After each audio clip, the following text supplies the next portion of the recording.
사랑하는 성도 여러분, 성도가 일평생 신앙생활을 하면서 들을 수 있는, 또 나아가서는 반드시 들어야 하는 가장 영광스러운 말이 있다면 무엇일까요? 여러 종류의 말이 있겠지만 저 성도님은, 또 저 집사님은, 또 저 권사님은, 또 저 장로님은 하나님을 기쁘시게 한 사람이었다. 이 말이 어쩌면 가장 영광스러운 말 중에 하나이지 않을까 생각이 듭니다. 여러분은 어떻습니까? 여러분은 하나님을 기쁘시게 하는 성도입니까? 또는 하나님을 기쁘시게 하길 간절히 원하는 성도입니까? 바라기는 여기 계신 모든 분들이, 그리고 우리 부산중앙교회 모든 성도님들이 일평생 하나님을 기쁘시게 하는 자로 매일의 삶을 살아가는 그런 은혜가 있는 우리 모든 성도가 되기를 주의 이름으로 축원합니다. 여러분, 그렇다면 어떻게 하면 하나님을 기쁘시게 할 수 있을까? 이것이 우리의 고민이고 또 우리가 해결해야 될 방법인데요. 오늘 말씀을 상고하면서 몇 가지 은혜를 나누기를 원합니다. 어떻게 하나님을 기쁘시게 할 수 있을까? 첫째로 믿음으로 기쁘시게 할 수 있습니다. 여러분, 오늘 본문 6절이 말씀합니다. 믿음이 없이는 하나님을 기쁘시게 하지 못하나니.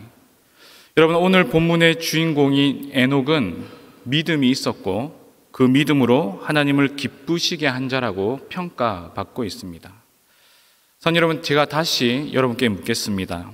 여러분에게는 하나님을 기쁘시게 할 그 믿음을 지금 가지고 계십니까? 만약 그렇다면 그 믿음은 어떤 것입니까? 여러분, 믿음이라는 것은 객관적인 근거를 필요로 합니다. 우리가 무언가를 믿는다고 할 때 그냥 덮어놓고 믿는 것이 아니기 때문입니다. 그리고 나의 신념, 또 나의 생각, 나의 감정, 나의 바람, 이런 것을 믿는 것도 아닙니다.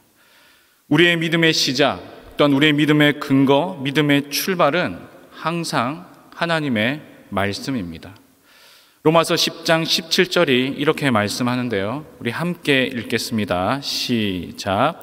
그러므로 믿음은 들음에서 나며 들음은 그리스도의 말씀으로 말미암았느니라. 여러분, 로마서 10장 17절은 우리의 믿음의 시작과 출발이 어디서부터 기인하는지 정확하게 우리에게 알려주고 있습니다. 어디입니까? 바로 그리스도의 말씀에서 기인된다고 말합니다. 여러분, 그러니 지금 믿음이 흔들리는 분이 계십니까? 아니면 나의 믿음이 정말 구원받을 믿음인지 아닌지 불안해하고 계신 분이 계십니까? 아니면 나의 믿음이 더 견고한 믿음으로 나아가길 원하시는 분들이 있습니까? 네, 로마서 10장 17절 말씀이 우리에게 분명히 말씀합니다. 믿음은 들음에서 나며 들음은 그리스도의 말씀으로 말미암았느니라. 그러니 여러분, 살아계신 하나님의 말씀을 들으십시오. 그 말씀을 묵상하십시오.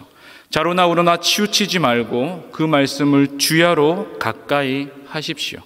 그러면 우리에게 믿음이 생기고 그 믿음은 반드시 하나님을 기쁘시게 하는 믿음이 될 것입니다. 여러분, 에녹이 믿음이 있었다고 성경이 말합니다. 그렇다면 여러분, 에녹 또한 하나님의 말씀을 믿었다는 이야기가 됩니다. 여러분, 에녹은 어떤 말씀을 믿었을까요? 오늘 이것이 가장 중요한 부분입니다. 여러분, 에녹이 하나님의 기쁨이 된 이후 도대체 에녹은 어떤 말씀을 분명히 믿고 그 믿음대로 살았기에 하나님의 기쁨이 될 수 있었는가? 오늘 이 사실을 함께 나누기를 원합니다. 여러분, 유다서 1장 14절 15절 말씀이 이렇게 말합니다. 제가 봉독합니다. 아담의 7대 손 에녹이 이 사람들에 대하여도 예언하여 이르되 보라, 주께서 그 수만의 거룩한 자와 함께 임하셨나니 이는 뭇사람을 심판하사 모든 경건하지 않는 자가 경건하지 않게 행한 모든 경건하지 않은 일과 또 경건하지 않는 죄인들의 주를 거슬러 한 모든 완악한 말로 말미암아 그들을 정죄하려 하심이라 하였느니라.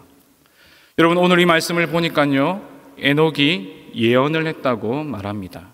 그러니 에녹은 예언자였죠. 우리가 잘 아는 찬송가 430장에 주와 함께 길 가는 것에 보아도 사절이 어떻게 얘기하고 있습니까? 옛 선지자 에녹같이. 제가 늘 이 찬양이 좀 자신이 없습니다. 여러분, 이 말씀과 같이 에녹은요 예언자였고 선지자라고 소개하고 있습니다. 여러분, 예언자와 선지자는 어떤 사람입니까? 하나님의 말씀을 받고 전하는 직분입니다. 어쩌면 오늘날의 설교자와 같은 역할이라고 할 수 있겠죠.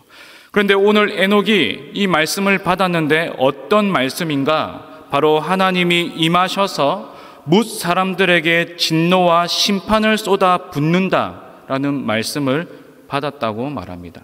그리고 그 심판의 기준이 무엇입니까? 우리 15절을 다시 보면 이렇게 말합니다. 두 가지인데요.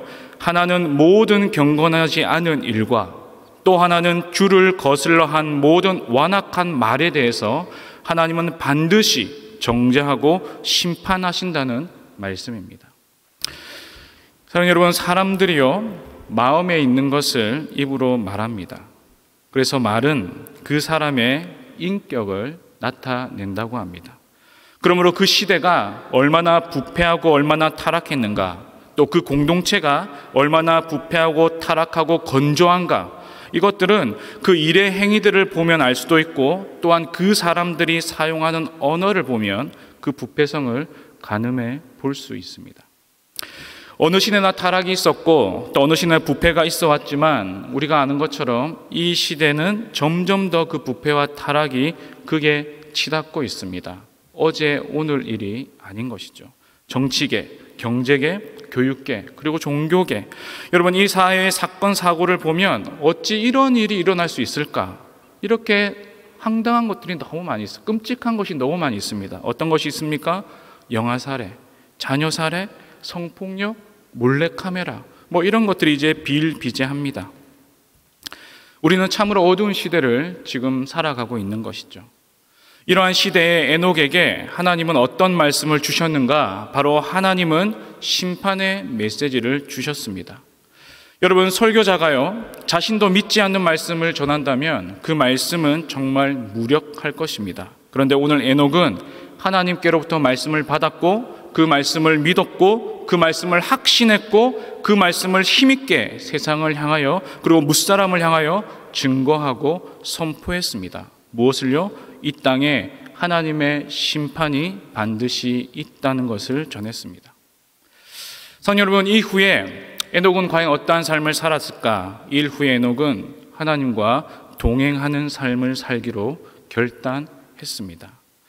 여러분, 개신교 신학자요 그리고 기독교 윤리학자인 라인홀드 니버는 이렇게 말합니다.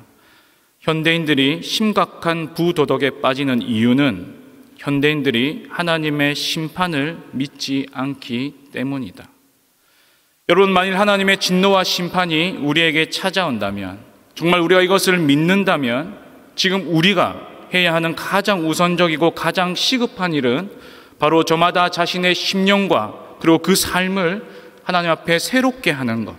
지금, 이전에는 어떤 상관없이 지금 이 사실을 믿는다면 오늘 이 시간 나의 삶을 새롭게 하는 것, 다시 한번 하나님 앞에 엎드리는 것이 가장 시급한 일일 것입니다.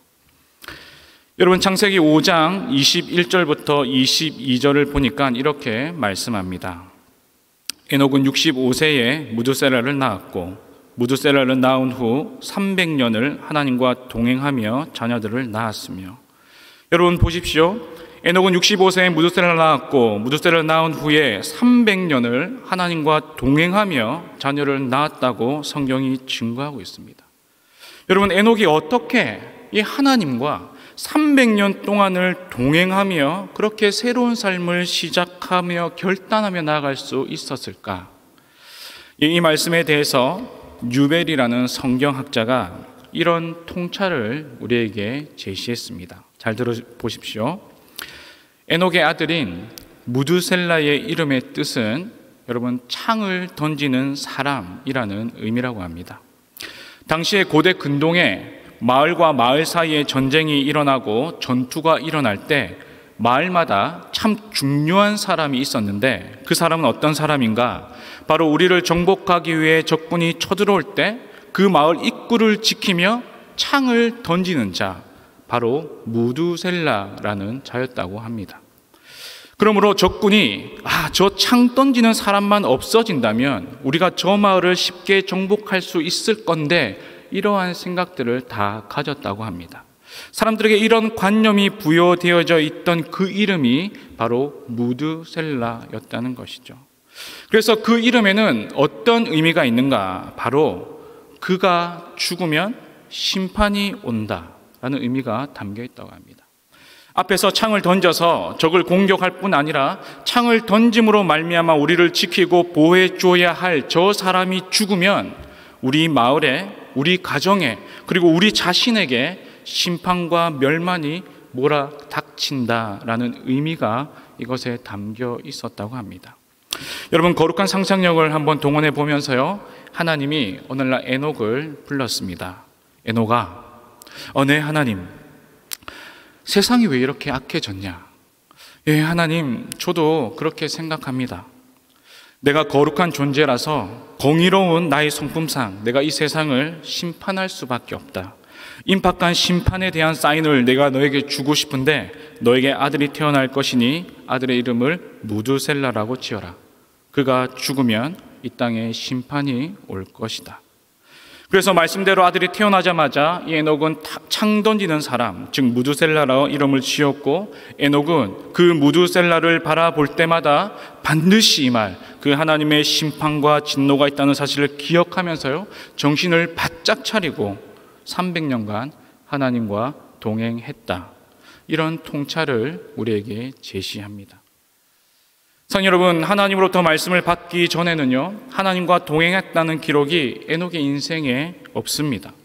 그러나 무두셀라를 낳자마자 그는 300년간 하나님과 동행하는 삶을 결단하고 작정하고 시작했습니다.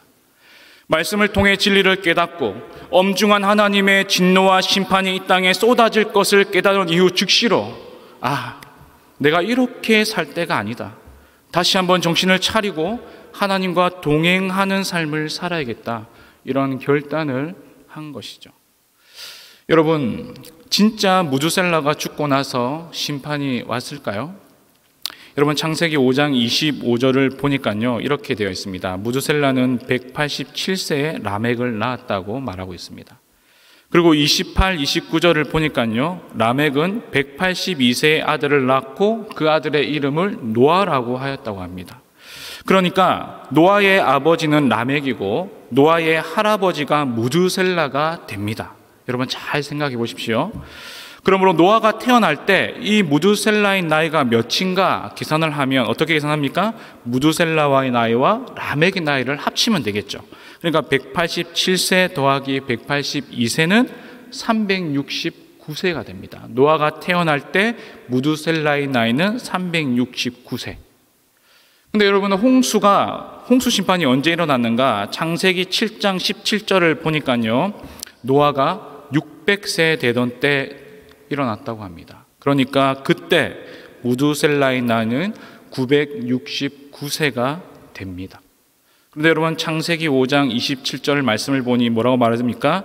그는 969세를 살고 죽었다라고 성경이 증언합니다. 여러분, 정말 하나님의 예언대로 무두셀라가 죽자 홍수 심판, 하나님의 심판과 진노가 이 땅에 부어졌습니다. 그러니 오늘 에녹은요, 하나님의 말씀을 받자 그 말씀을 진짜로 믿고 그 말씀을 전파하며 하나님과 동행하는 삶을 살았습니다. 오히려 세상으로부터 비난과 정죄와 판단과 또 손가락질과 모욕을 당할지라도 오늘 에녹은 300년간 흔들림 없이 끝까지 말씀을 붙들고 믿음으로 주님과 동행하는 삶을 살았습니다. 에녹이 어떻게 이렇게 살 수 있었습니까? 말씀에 대한 분명한 믿음이 있었기 때문이죠. 선 여러분, 예수님도 우리에게 마지막 때가 되면 천군 천사의 나팔 소리와 함께 주님이 이 땅에 다시 오신다고 약속하셨습니다. 그때 어떤 일이 일어납니까? 믿지 않는 자들에게는 하나님의 진노와 심판이 부어질 것이지만 믿는 자들에게는 구원받는 영광이 있을 것이다라고 주님이 분명히 우리에게 약속하셨습니다. 데살로니가전서 4장 16절부터 17절이 이렇게 말씀합니다. 제가 읽겠습니다.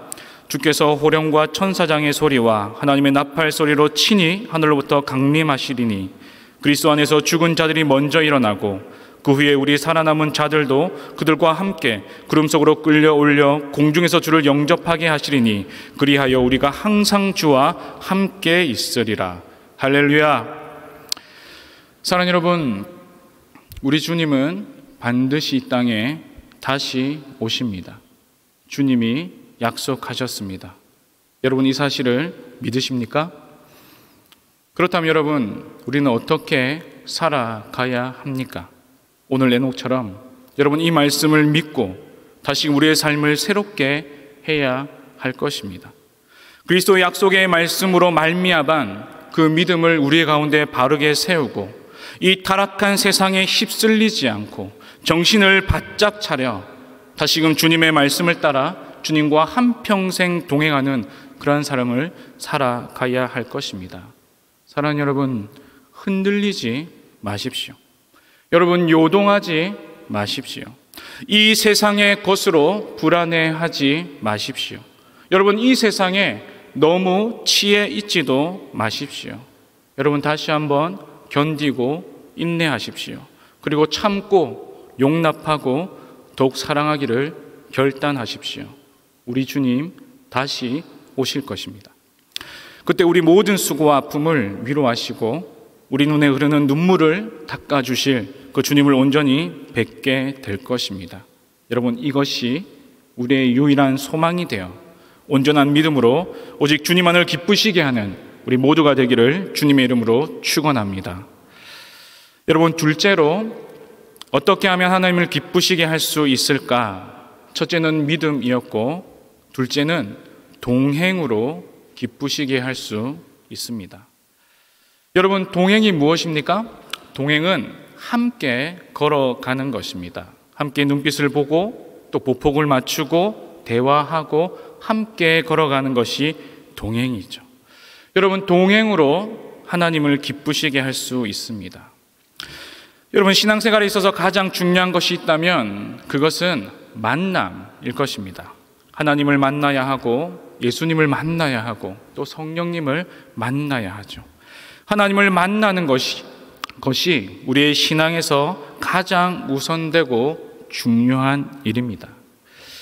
여러분, 제가 이게 청년 시절에 이제 갓 대학교 선교단체에 들어가서 이제 불신자의 모습을 가지고 교회에 첫 발걸음을 내디뎠습니다. 그때 이렇게 함께 있던 교회 지체들이, 그 믿음의 지체들이 저를 보니까 제가 아직 예수님을 안 믿고 있는 것 같아요. 그래서 저를 위해서 날마다 기도했다고 합니다. 여러분, 그 믿음의 지체들이 저를 위해서 기도할 때 가장 중요한 기대 제목이 무엇이었을까요? 바로 이런 것이었습니다. 하나님, 영석이가 꼭 예수님 만나게 해주십시오. 영석이가 하나님 안에서 거듭나게 해주십시오. 이것이 가장 우선되고 중요한 기도 제목이었습니다. 여러분, 만일 우리 부산중앙교회에 발걸음을 하고 있는데 아직 하나님을 인격적으로 만나지 못하고 또 예수님을 가슴 뜨겁게 만나지 못한 사람이 있다면 우리가 해야 할 가장 우선되는 기도 제목은 또 무엇일까요? 동일하죠. 하나님, 저 성도가 정말 주님을 인격적으로 또 가슴 뜨겁게 만나서 참된 성도로 거듭나고 새로운 삶을 살게 하여 주시옵소서. 우리는 이렇게 기도해야 될 줄로 믿습니다. 여러분, 바라기는 이러한 기도의 제목이 많아지는 우리 부산중앙교회가 되길 주의 이름으로 축복합니다. 여러분, 그렇다면 그 다음은 무엇일까요? 만났으면 그 다음은 무엇일까요? 그 다음은 동행입니다. 여러분, 부부가 되어 보신 분들은 다 아실 것인데요, 제일 먼저 어떻게 합니까? 남녀가 만나죠. 눈에서 스파크가 일어나고 번개가 칠 때 다 그런 경험들 계시죠? 네.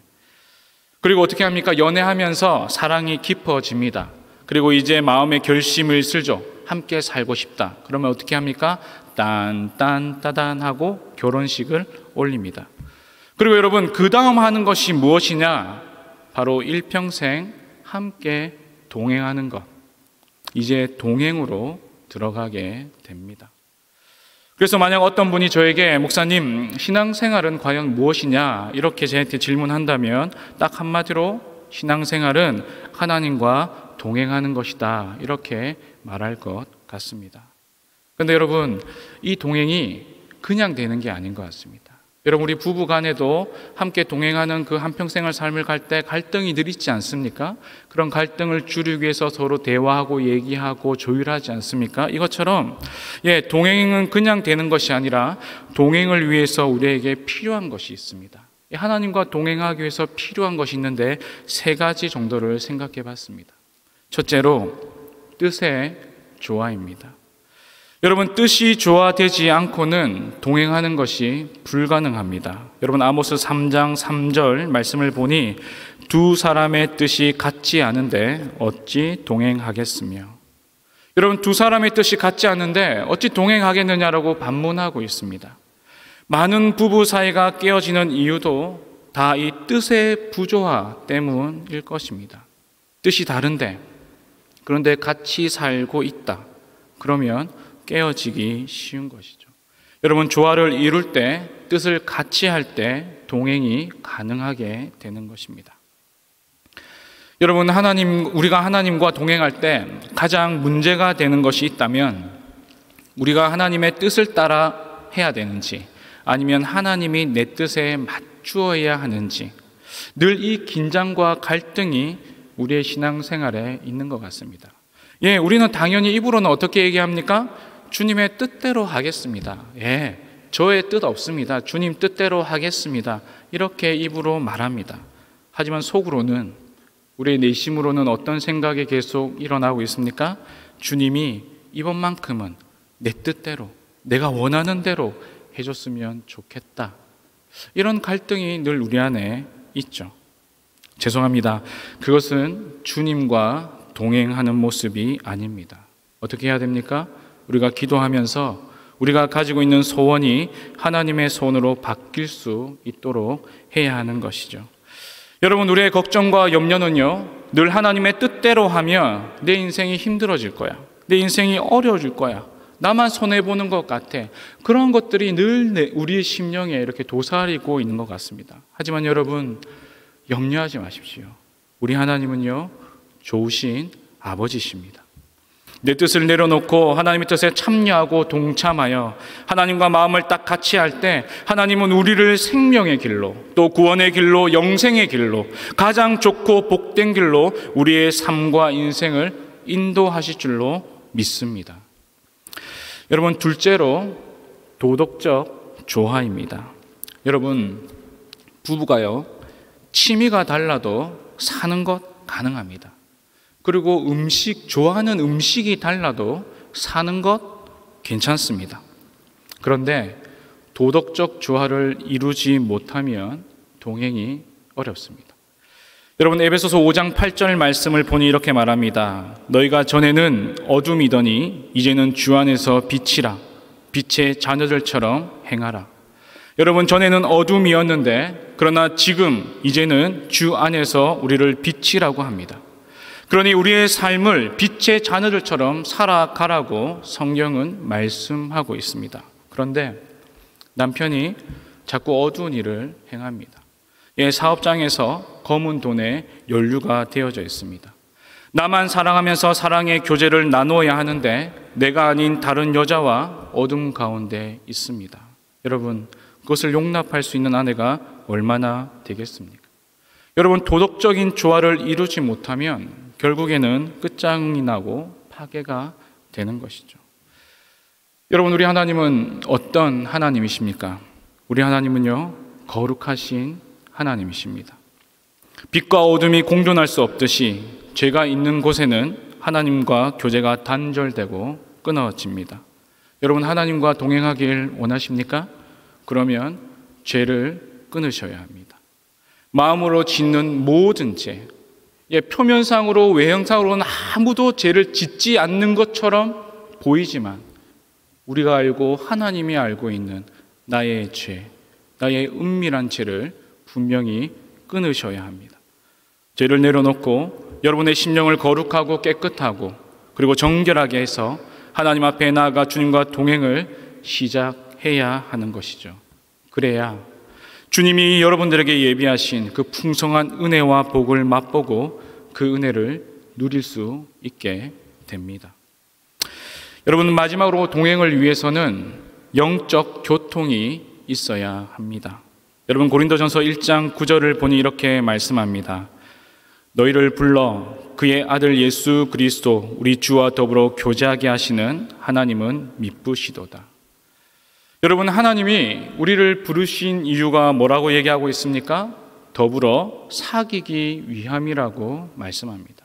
여러분, 교제하기 위함입니다. 눈빛을 보자는 것이고 얼굴을 보자는 것이고 대화하자는 것입니다. 같이 교제하고 사귐을 가지기 위해서 하나님이 우리 모두를 부르셨다고 말씀합니다. 여러분, 우리는 주님과 영적인 교통, 주님과 영적인 사귐을 지금도 꾸준히 이어가고 계십니까? 여러분, 예배를 온전히 드리고 있으십니까? 여러분, 말씀을 선포할 때 정말 나에게 주신 말씀으로 그렇게 사모하는 심령으로 말씀을 받고 계십니까? 그리고 말씀의 묵상과 개인 기도, 그런 경건의 시간을 지켜나가고 있습니까? 여러분, 예전에 우리 어떻게 했습니까? 아침밥을 먹지 않, 큐티를 하지 않으면 아침밥을 먹지 않는 그런 때가 다 있었지 않습니까? 여러분, 성도 간의 교제를 주님 안에서 온전히 이루어 가고 있습니까? 아니면 나 홀로 신앙생활 하고 있는 것은 아닙니까? 여러분, 이 모든 것이 영적인 교통입니다. 그렇게 주님과 시간을 보내면 여러분, 우리에게 약속된 놀라운 역사가 하나 있는데요. 그것이 무엇이냐면 예수님을 닮아가게 된다는 사실입니다. 예수님을 닮아가는 은혜가 우리에게 주어진다는 것이죠. 서로 사이가 좋고 의가 좋은 부부, 여러분 생각하면 어떤 게 떠오릅니까? 참 닮았다. 이런 걸 우리가 자주 얘기하지 않습니까? 여러분, 동일한 것이죠. 예수님과 동행하고 주님을 더 가까이 하면 할수록 주님의 그 선하심과 인자심과 자비하심을 맛보아서 우리의 인격과 삶이 변화되는 것. 어떻게 해요? 예수님을 더 닮아가게 되는 것이죠. 여러분, 개인적으로 굉장히 바라는 것은요, 우리 부산중앙교회 모든 성도분들이 닮아가길 원합니다.